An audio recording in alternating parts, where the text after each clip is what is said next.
Hello friends. आज का हमारा क्वेश्चन है हाइड्रोलिसिस पे कि which is less hydrolysed. Options आपके सामने है PCl3, NCl3, ACl3 and SbCl3। अब लेस हाइड्रोलाइज्ड या कैनॉट बी हाइड्रोलाइज्ड ऐसे टाइप के जब क्वेश्चंस आते हैं तो हमें ध्यान देना पड़ता है वैकेंट ऑर्बिटल्स पे। सो अगर आप पीरियोडिक टेबल के हिसाब से जाए तो हमें पता है कि जब भी हम पीरियड 3 या उससे ज्यादा पीरियड 3, पीरियड 4, पीरियड 5 के एलिमेंट्स को अगर हम देखते हैं तो उसमें हमेशा आपको कोई ना कोई वैकेंट ऑर्बिटल मिल ही जाता है, चाहे वो डी हो या एफ हो। लेकिन अगर आप पीरियड 2 की बात करें तो वहां पे कोई वैकेंट डी ऑर्बिटल होता नहीं है। ज्यादातर चांसेस ये होते हैं कि वो फुल होता है। अनलेस अगर आप बोरॉन की बात करें तो बोरॉन हो गया, बेरिलियम हो गया, इनके पास वैकेंट ऑर्बिटल होने के चांसेस होते हैं।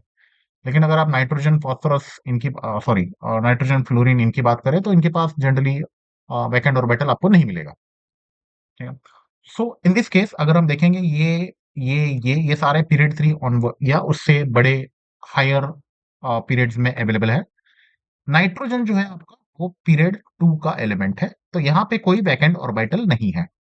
लेकिन अगर हम क्लोरीन की बात करें तो क्लोरीन के पास वैकेंट डी ऑर्बिटल्स है।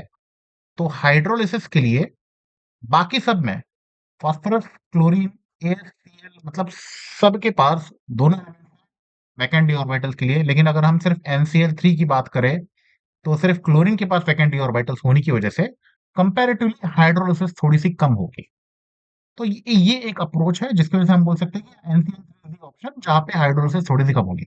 ऐसा नहीं कि होती ही नहीं है, होती है, बट अगर मैं बाकी लोगों से कंपेरिजन करूं तो कम होती है। एक सवाल इसी एंगल में ये भी आता है कि cannot be hydrolysed, which of the following halides cannot be hydrolysed.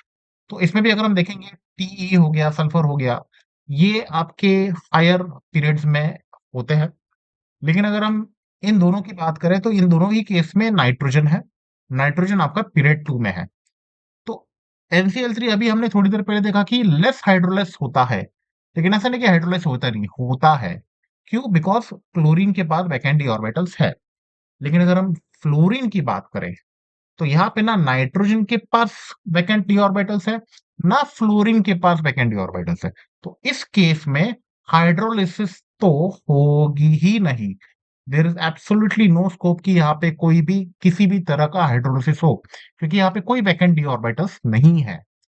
तो जब भी आपको क्वेश्चन आता है हाइड्रोलिसिस के ऊपर कि ये हाइड्रोलिसिस हो सकता है कि नहीं हो सकता है, तो आपका पहला टारगेट होगा ये देखना कि क्या इसके पास वैकेंट डी ऑर्बिटल्स या वैकेंट ऑर्बिटल्स होने की संभावना है या नहीं। और अगर है तो कितनी है, उसके हिसाब से हम हमारे ऑप्शंस को टिक कर सकते हैं। Thank you.